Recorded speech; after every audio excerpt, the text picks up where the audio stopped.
Adam, we're in Panama on the Pacific side, not on the Atlantic side. Have you been in the Pacific before? No, it's my first time in the Pacific.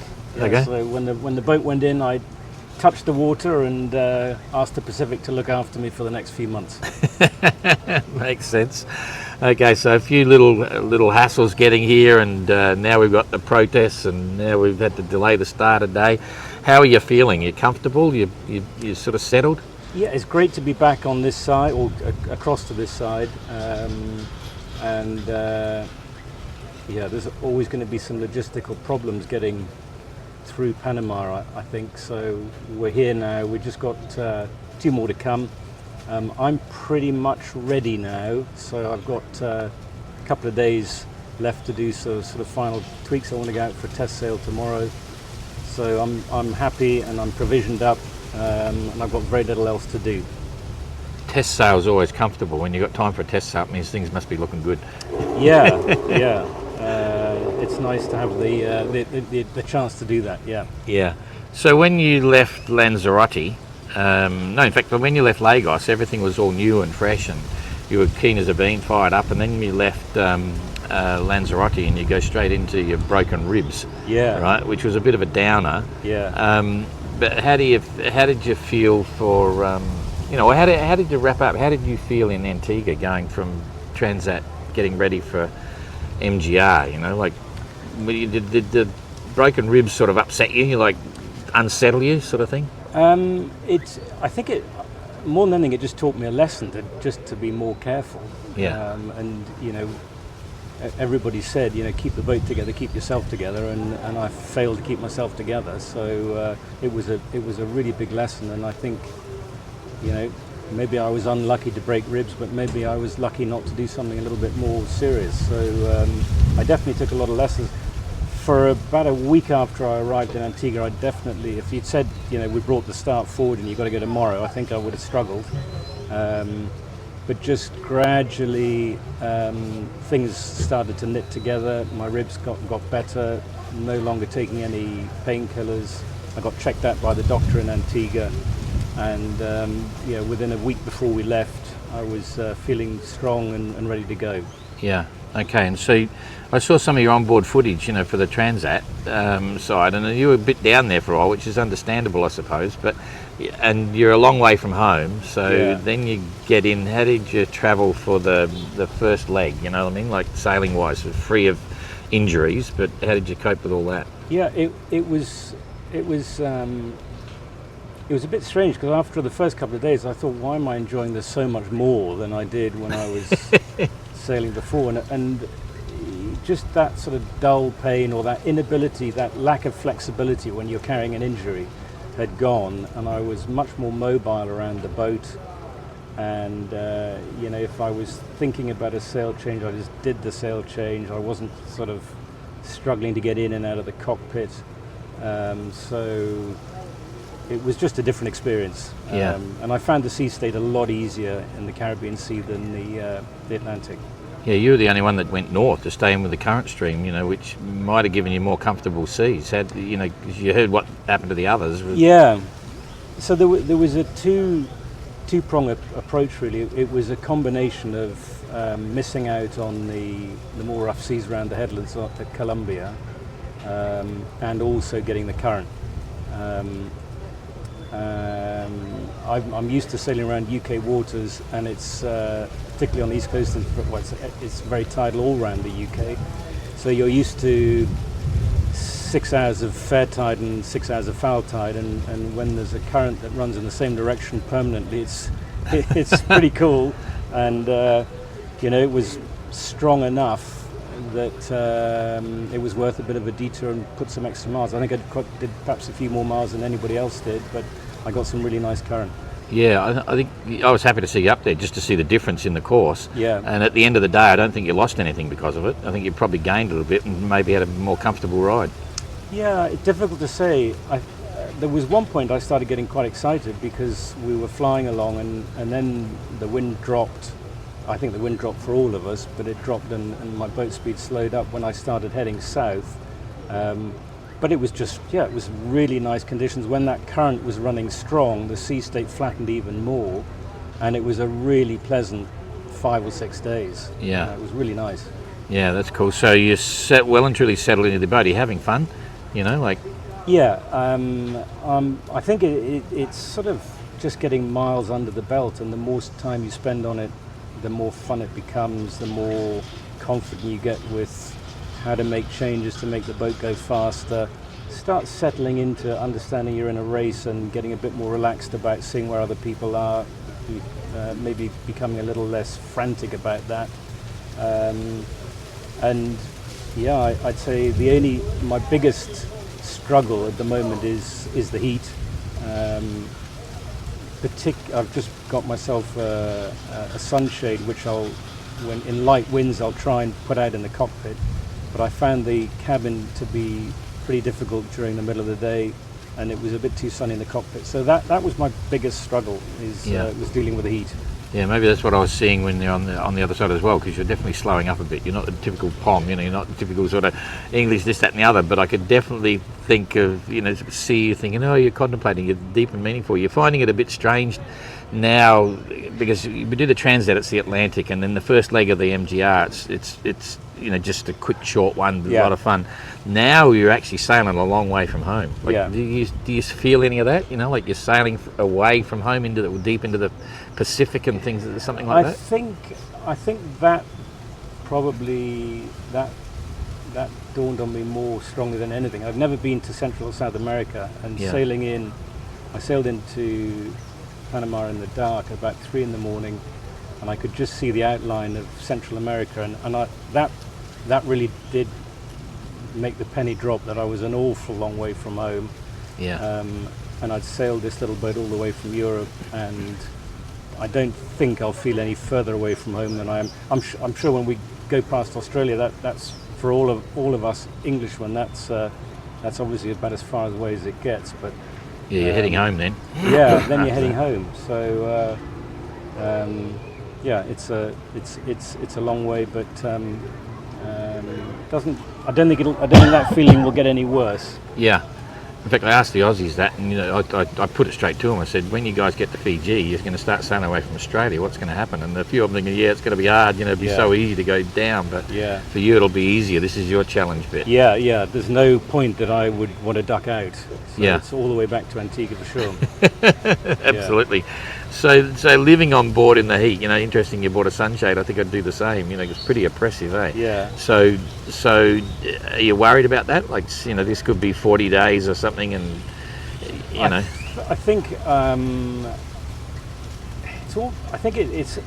it's as much to do with getting your mindset right, and I'm now aware of it, and it won't be quite so much of a surprise. Won't be any surprise, and I think as long as you know what's to come, it's easier to deal with it.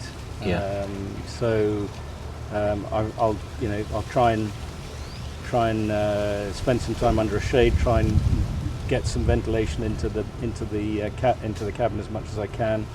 But sure, it's going to get worse when we cross the equator and in the doldrums. So I'm going to have to put up with some pretty tough days. Yeah, that's true. So you've got like 60 tins of sardines or something. Anything special you've done for the temperate climate and food and stuff? I've tried to keep the food simpler, because you're getting that alcohol burner on just generates more heat. So I've got my muesli for breakfast, and I got my sardines for lunch, and I'll either have more sardines in the evening or maybe some pasta or some cold pasta. Yeah. So keep it like simple. tinned fruit. I used to get off on tinned fruit. I've got quite a bit of tinned fruit, tinned vegetables. Yeah. So, but keep it fairly simple. I've got taking about 180 litres of water. Yeah, 180. That sounds about right. Yeah. Some people I think are going with less, especially if they got freeze dried. But anyway, wait and see. I think I'd be up there like that, because you just don't know. Yeah. Yeah. Yep, that's cool. Now about the boat, like sails and rigging and deck gear and things like that, it's all going well? Yeah. Again, the Caribbean Sea passage, I made quite a lot of changes in Antigua. I put quite a lot more. I didn't take any deck fittings off, but I probably put 8 or 10 new deck fittings on. What were they? What sort of thing?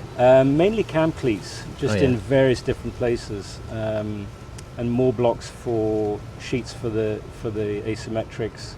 But just mainly having cam cleats everywhere I felt that I needed them when I was crossing the Atlantic. Yeah. So much more comfortable with the A3 now. I'm flying that without a top-down furler. I found that just overcomplicated and got into a bit of a mess. Yeah. Trying to keep it furled more than anything. Yeah, because it gets that uneven bit and the wind gets into it, and exactly. then you've got to drop it out. That's interesting, actually. Yeah. Because your natural expression is to get a top-down furler. It solves the problem, but it's not that simple. Yeah. Yeah. I think at least you can get it down quickly, and if it's down, nothing can go wrong with it because it's not there. Yeah. Yeah. And my A5 and A7 are working well. I'm going to just go with single jib, not twin jibs this time. Yeah. Why is that? It doesn't. Well, there's two reasons. It just doesn't look like. Looking when we're picking up the southeast trades, looks like we're going to be on a broad reach. It doesn't look to be an awful lot of running. Yeah. So, and with twin jibs, they work really well in strong wind, and if you get much past an angle of 170, and then you start poling both jibs out on one side, say on the windward side, which is what I typically was doing. So 2 jibs on the windward side and the A7 on the leeward side. Yeah, it gets a bit untidy. Well, they were split. The 2 jibs were splitting, right. and one of them was backing, and I think I'll just suffer with more of that in the next passage. Yeah, makes sense. What about the self-steering? I didn't get on as well with it in the Caribbean Sea, and I think it's probably 80% my fault. I tried to realign stuff on passage, and it's really quite difficult to do that. I spent a long time talking to South Atlantic when I got to Shelter Bay and the other side of Panama. Yeah. And I've made some fairly significant changes in alignment, which can only help. It was very much favouring the port side, and my control lines weren't helping, so I put dynemoid control lines. I've aligned the whole thing properly. I put a bigger chain so I can adjust for weather helm a little bit more easily, so I'm really hopeful that it'll make quite a difference. Yeah, okay. But no intention of swapping over from South Atlantic. No, yeah. No, I think they're a pretty cool unit. You know, they're balanced for the boat, and you've just got to keep it happening. So, so what about your safety management for yourself? Like, are you wearing your harness all the time, every time you're in the cockpit, or just only certain times, or going forward, or how do you manage that? Well, just because this is a conversation between you and me, Don. Yeah, no one will know. Nobody's going to know. Especially your wife. Exactly. So I would say anytime I go on deck, anywhere towards the mast, I've got a rock climber's belt, and I clip onto that. If there's any sort of sea state, I'll clip on sitting down. Particularly that sort of twilight stage, I quite like to lie back and have a really nice, relaxing early evening, late afternoon, and you just relax more when you know you're clipped on, because nothing can go wrong. So pretty much all the time. Yeah, okay. And what do you do if you ever found yourself in a situation, touch wood, where you're over the side with your harness? Have you done any specials, like a running line down the gunnels or anything like that to clip on and slide back to the ladder, or just? Yeah. So I've got a running line on both sides. Yeah. And I've got my main safety line's got 2 clips. Yeah. So I just continue to say to myself, just don't fall over. Yeah. But that would be my, if that's sort of absolutely second nature, then hopefully these things don't come into play. But I do have lines running down just below deck level. Yeah, good idea. Yeah, that's cool. Yeah. All right. And so what about your tactics out of here? Have you had a good look at the weather and currents and bits? Yeah, I've started to. I've got certainly nice to have the extra day, because I'm likely to do a lot more work. I don't quite know. I mean, there is this other option of heading north.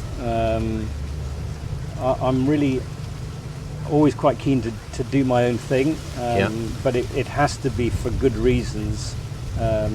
I would imagine I'll head down towards the southeast trades, to be honest, but I will keep an eye on what's going on north. Yeah. Then the question is, head north or south of Galapagos. A bit more of a risk to go north, but it's quicker. Standard would be to go south, but Yeah. no decisions until Tuesday. Okay. And have you been one of the converts to Starlink? I have. You got Yeah. the budget? You're all Yeah. set to go? Bought my Starlink less than half price compared to the UK. So that was the final reason for the purchase, and it's working great here. Hopefully it'll work great Yeah, it will. offshore, and it'll be nice to be able to keep in touch with people a bit better. Yeah, it's crazy. So you got the marine monthly subscription, or just the coastal roaming? I've got the coastal, and Kerry's got all my login details, so if I need to boost anything on passage, she can Yeah. just boost up to Yeah. a new package, and so Yeah. we'll just see how it goes. Yeah, that's probably what I'd do, because especially you might have a big hole in the middle here, but once you get across the other side from Marquises onwards, you're pretty Yeah. much coastal Yeah. a lot of the way. Yeah. Might be a week between 5.8m and Tonga, Yeah. but then you've got the roaming, But anyway, because it is Yeah. a big difference in price, eh? Yeah. So we'll look forward to seeing more of that stuff. That's kind Yeah. of fun. You won't know what to do with yourself. What are you doing now to get off the boat for entertainment? Like when you're at sea, to relax. Audiobooks. Oh yeah. I've just been recommended by a friend to download the Count of Monte Cristo, which I've done, and I see it's 52 hours of audio. So whether how far I get into that, I'm not a very good reader, but I'm not a bad listener. So audiobooks. All of my music had only downloaded the first track of everything up until here, so I was only listening to the first track of stuff, which was a bit of a disaster. So I think I've probably got 30 times more music to listen to. Yeah. It's one of the disappointments for me. One of the coastal sailing for me is what I've done before, and the sea life, bird life around the UK waters is just wonderful. Particularly the bird life. So it's one of the really exciting things is as you start approaching a mainland, wherever it is, when we're sailing across these long distances, you start picking up some bird life, and you're not too far away.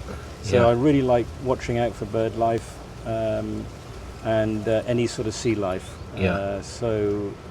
And it's amazing you've actually got to sit and look for it. You think that, well, there's nothing here, and then you spend an hour sitting and looking, and you're seeing stuff. Yeah. Yeah. Absolutely. So what about your electrical systems? It's all working? Okay. Yeah, it's working. It's working very well. It's a pretty simple system. I got a really good start-up and help by a friend called Stephen to get me going on it. Made a few small modifications. I've got 150 watts. I hang out my flexible panel from time to time on the sunny side. I've had no problem with using power. too much power. Yep. I swapped from one battery to the other just to make sure I'm not using too much of the same. And I'm using my tiller pilot a bit, so Yeah. I'm not finding any problems with that so Yeah. far.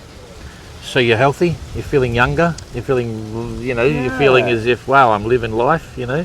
How would you describe that? Well, I'd say, where are we now? We're sort of Just starting. We're just getting into it. December, yeah, but we've been in this life a little bit since December, January, February, March, so 3 months into it. Yeah. And you definitely operate on a slightly different plane. Yep, life takes on a different perspective. Yeah. I'm really enjoying it. Missing lots of things from home, but keeping in good contact with friends and family. And the more sailing I do, the more I enjoy it.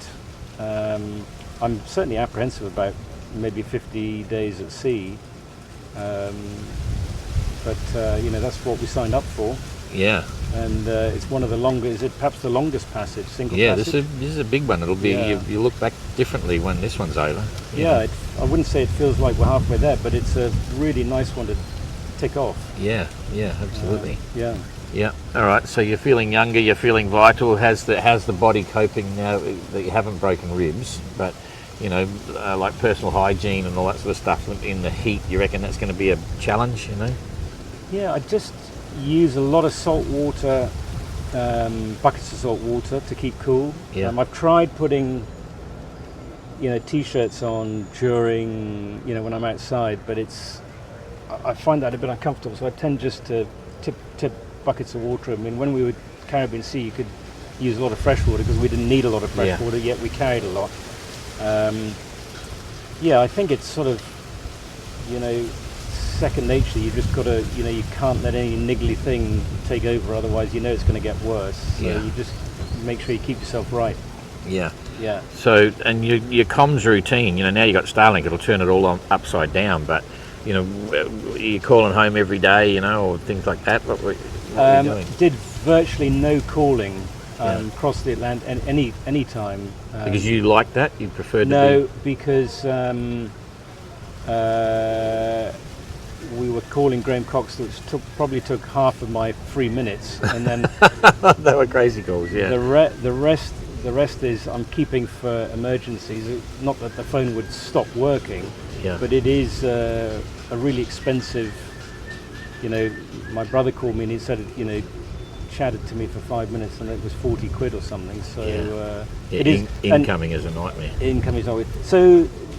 I didn't feel the need to lots of contact at home. If I've got Starlink now, and if I'll be speaking a lot more. Yeah, exactly. Yeah. And so you managed to keep the water out of the boat? Still comfortable down there, because you always look comfortable in your films and everything. It's like, Jesus, a great home. There's nothing got in so far. Literally not a drop. Wood. So touching everything. I haven't been close. I know some of the sailors came across some problems around the Barranquilla headland, the Colombian headland, with some really nasty sea. I haven't had that. The worst I had was leaving Portugal, and everything was shut up and it was okay. It's an easy hatch to shut, and I've got a Dodger, so it perhaps helps. Yeah, that's true. Do you look back now and think about when you were building the boat, because you were building the boat knowing full and well that you wanted to do the MGR, right? Yeah. So how do you I'll ask a couple of people, if you had the choice between building the boat and doing the MGR, or if there was a boat there ready to buy, you could buy the boat and do the MGR, which do you think you'd play, you know what I mean? There's no doubt I would. Every time you go along the pontoon and you turn the corner and see your boat, it never fails to give you a little tingle. Yeah. You built it, you put a lot of sweat and hard work into it, and that for me was part of the draw, massive part of the draw, part of the dream, the MGR. Yeah, and you get exactly what you want. You get the boat exactly the way you want it, even the paint job and the bloody. And it's yours. It becomes part of you, really. And I know everybody here has made massive modifications, even if they didn't build them boats themselves. So everybody's got that real sense of ownership. Yeah. But starting from nothing feels like a nice thing to have done. Yeah. What was the worst part about building the boat? Well, you know what I'm going to say is all the fairing and sanding. I think there was some physical challenges and building in really cold conditions and not being able to work sometimes because the conditions were too cold for the epoxy. But actually, probably the most difficult was just the frustration of not being quite sure you were doing the right thing, and therefore having to check and recheck and double check, speak to other builders who were further down the road, and just getting a bit frustrated with your lack of knowledge was probably the biggest challenge for me. Yeah. Do you think the fact that you've built your boat and you're proud of your boat and you're on your boat and you're doing the journey is helping you to keep moving forward? You know what I mean? It's the whole package. It's not just you as a sailor wanting to do it, but now you're on your boat. Yeah. Do you think that's an ad? Yeah, I'm sure it is. Yeah. Yeah. I'm sure it is. If it had been a charter boat, I suppose I'd be here anymore. Yeah, it's and you know, would say there was little moments across the Atlantic when I was feeling pretty rough that I knew things needed to improve for me to carry on. Yeah. But that behind me now, you really do feel that every passage just makes you want to do more and makes you a bit stronger and wiser and maybe a little bit of a better sailor. Yeah. And therefore, yeah, it encourages you to keep going for sure. Yeah, too true. Okay, and so moving forward now to this one, hands-on, what are you missing? Like, you obviously miss family and this, that and the other, but in the lifestyle, is there anything that you're missing, you know? Yeah, I miss being able to go for a snooze after lunch in a nice sofa and watch the races from Kelso or Newcastle or Cheltenham or something like that with a cup of tea and wake up at 4 o'clock. It's the British stuff. Oh yeah. Yeah. How do you keep up with the world news? Like, it's so far. It'll be easy now, but how do you keep up with the news? I don't keep up with the news. I keep up with sports results. Yeah. As you'll no doubt know, Newcastle United won the Carabao Cup, which is I knew that. Yeah, sure. As you know, Don, the one of the three major football trophies in the UK. They beat Liverpool 2-1 last Sunday. So I do follow the football. I do follow the horse racing. They're my two big sports. Horse racing? Yeah. Shapers? Yeah. Have you got some other connection, or is it just like you got horses or something, or friends got horses? I used to. Oh, really? My niece is a jockey. Yeah. My brother is a trainer, and I used to be an amateur jockey. An amateur jockey? Yeah. What do you call an amateur jockey? It means you do what all the others do, but you don't get paid. So you used to do some horse racing as well? Yeah. And steeples and all that sort of Yeah. stuff? Or really? How long Yeah. were you doing that for? 10 years. 10 years? Yeah. Cheapest. Yeah. And all without getting paid? Yeah. So how were you earning a living then, when you did that? When I was working at the same time. What were you doing then? What did you do? I was still in the stock market. Oh, right, okay. Yeah. Cheapers, that's right out of the bag. I didn't need into horse racing. Yeah. That's the furthest thing. So, okay, so that's like horse trading. Anyway, that's cool. All right, so final word. You've got this thing with Ella. Yeah. You know, there's, obviously they're pushing it pretty heavily, and people are fascinated by what's going on. How do you know? You're obviously excited about it, keen about it. What's the direct connection? How did that happen? The direct connection is I met Jane and Kevin Dawson and Tasha Dawson. I was skippering for a company called Premier Sailing who do round the UK adventure holidays. Yeah. And people jump on and jump off for a week. Yeah. And I was doing one of those. They've got 3 Sigma 38s and I was skippering one of them around the UK. Yeah. And they arrived and as guests, and also one of the 3 boats was sponsoring the Ella Dawson Foundation. Ah, right. So wherever we stop, we raise money for them. Yeah. And I got to know Jane and Kevin particularly, and then Tasha, and more about the Ella Dawson Foundation. Spent 6 weeks, 7 weeks sailing the boat, raising money for the Ella Dawson Foundation wherever we went, rattling buckets and things. And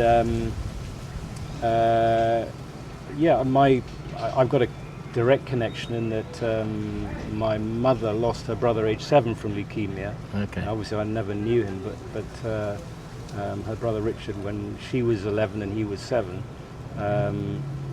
And Ella Dawson died of leukemia, so there was a connection there. And you know, I think when you come across a charity that you sort of feel every penny is going to be well spent, there's a clear need for helping people who are suffering with cancer between the age of 18 and 30, which is it's scary. Which is that age that they're focusing on. They're just good people. It's a good cause, and the money's being really well spent. So have you had an impact, like you've able to, through your involvement, raise some money and bits and pieces, or is it mainly publicity to draw it to other? No, I think we've certainly raised some money. We're not anywhere near where we want to get to in terms of supporting me for this mini globe race. Yeah. We'll do a count up at the end. Yeah. Okay. So that's cool. And so how can they do that? Yeah, there's EllaDawsonFoundation.com or something? There's a couple of ways. We've got a new website which we've just launched called oneman1boat1mission.com. Oh, we saw that. They sent us the stuff, yeah. And that takes you onto the Ella Dawson page. Yeah. But yeah, EllaDawsonFoundation.co.uk, I think it is, or possibly .com. I think it's .co.uk. Yeah. Would also take you onto the page, and yeah, they could. If anybody's interested in helping out, then that would be the way to do it. Cool. And so, have you got a visual perspective of arriving in Cape Town in about 6 months or something? Yeah, I have, because that's the home or the birthplace of my wife and race manager Kerry. Okay. So I know a lot of people. I worked in South Africa for 3 years. I know a lot of people there, and we've got a lot of family. It'd be really great if Kerry's parents, Archie and Colleen, were able to make it. So yeah, there's lots and lots of good things, and hopefully my family will come out for Christmas as well. Yeah, it's interesting because you're an English sailor. You're used to sort of dramatic weather and fronts and systems and all that sort of stuff. Some of the guys here haven't, or Aussies are okay, but some of the others might not necessarily be up for that. The challenge that you see of leaving Mauritius and heading down, through underneath Cape Town, through the Southern Ocean, how's your perspective on that? Are you comfortable? Yeah, we're all thinking about it a fair bit. Starting to keep an eye. I've been keeping an eye on the weather patterns there for a while and try to get our heads around the Agulhas current and the strength of it and exactly where it runs. It'll be more of the same for me, but in I'm sure in a much bigger way. In that, if you've got wind against tide in the UK and you've got strong winds and a sea running, then you sort of just don't go out. No. It's pretty awful. Yeah. Wind with tide is fine. Having being stormbound in the UK, if you're trying to do a long passage, is not unusual. Popping in somewhere, making sure that when you do your passage plan, you've got all your ports of refuge lined up. Is it going to take you a day and a half? Well, maybe allow for 2 days if I can get into there before that comes. Reliability on 48-hour forecast. So I think it'll take a lot of planning. Yeah. But I'm quite looking forward to it because I quite like that sort of stuff. Yeah, it's completely upside down compared to trade wind. Yeah. It's just interesting to get your perspective because I'm from South Australia and understand the Southern Ocean and things like that. I've got a lot of confidence. It's going to be challenging. Yeah. People have got to be sensible. But at the end of the day, I think the boats are capable of surviving a lot more than what we think. Yeah. And it is achievable. It's going to be interesting. So okay. Well, that's all good. So good luck. Stay cool. Have fun. Yeah. We'll see you on the other side. Perfect. Thanks, Tom. Okay. Thanks, Adam. See ya.